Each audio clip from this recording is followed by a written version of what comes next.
Hey guys, Dr. Palubin here. So, let's talk about that thing that all baseball players, mostly young baseball players, love to hate. And that is the pitch count.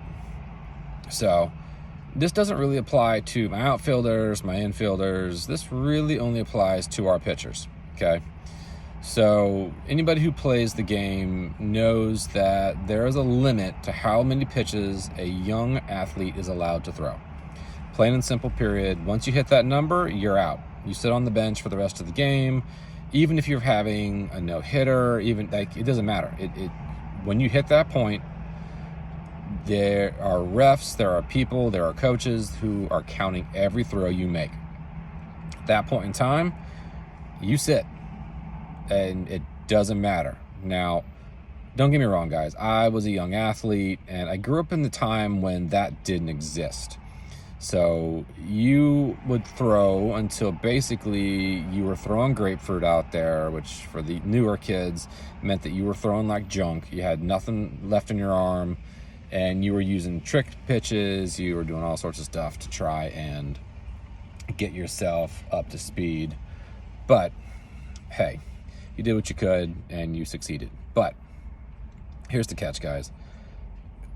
Pitching until your arm is dead is dangerous. It actually tears up the ligaments, it tears up the muscles. There is not a benefit to throwing hard for an hour and a half that will eventually lead to the destruction of your arm, probably not that day, but in the years to come. Now, me, I had dreams as a kid to play majors, to go to college and all that stuff. Well, I mean, my story is its own separate issue. Note to self, didn't make it. But the pitch count is designed to keep you safe.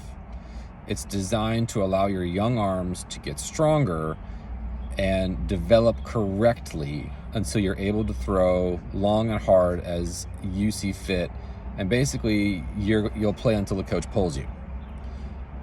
If you mess up the mechanics of the arm, if you mess up the anatomy of the arm, so guys, you can actually change bone by overthrowing. Your arm can be all sorts of crazy looking. It moves in directions it shouldn't. If you overthrow, you put too much torque on it, or even better, you don't throw fast, but you're throwing curveballs at a young age, you're throwing sliders, you're throwing all sorts of things that really shouldn't be done at a young age. So it's important to follow the pitch count. Yes, everybody is going to yell at you. You're going to yell at the coach. I don't want to come out. I don't want to stop playing. The catch is the pitch count is there to keep you safe. It is there so that if you want to play until you're 50, your shoulder will be structurally sound and you can actually play. Guys, it's annoying. I will be the first to agree with you. It's annoying. But it's there for a reason. And the reason is so that you're not 18, your shoulder is destroyed, it's blown, your career, if you want one, is over.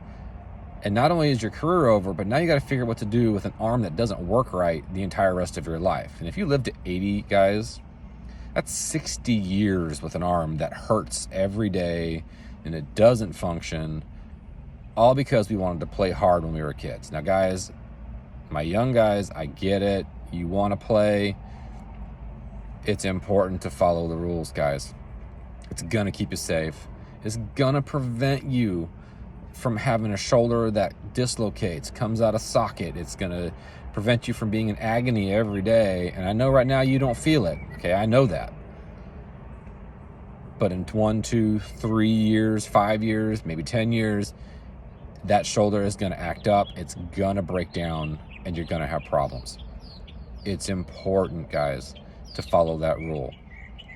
To play hard, but understand that it's there for your protection, not to limit how good you are or what you're capable of doing. Keep playing, follow the rules, guys. Don't give everybody a hard time, and keep doing the best you can. And in my opinion, master your fastball with good mechanics, and you'll go super far.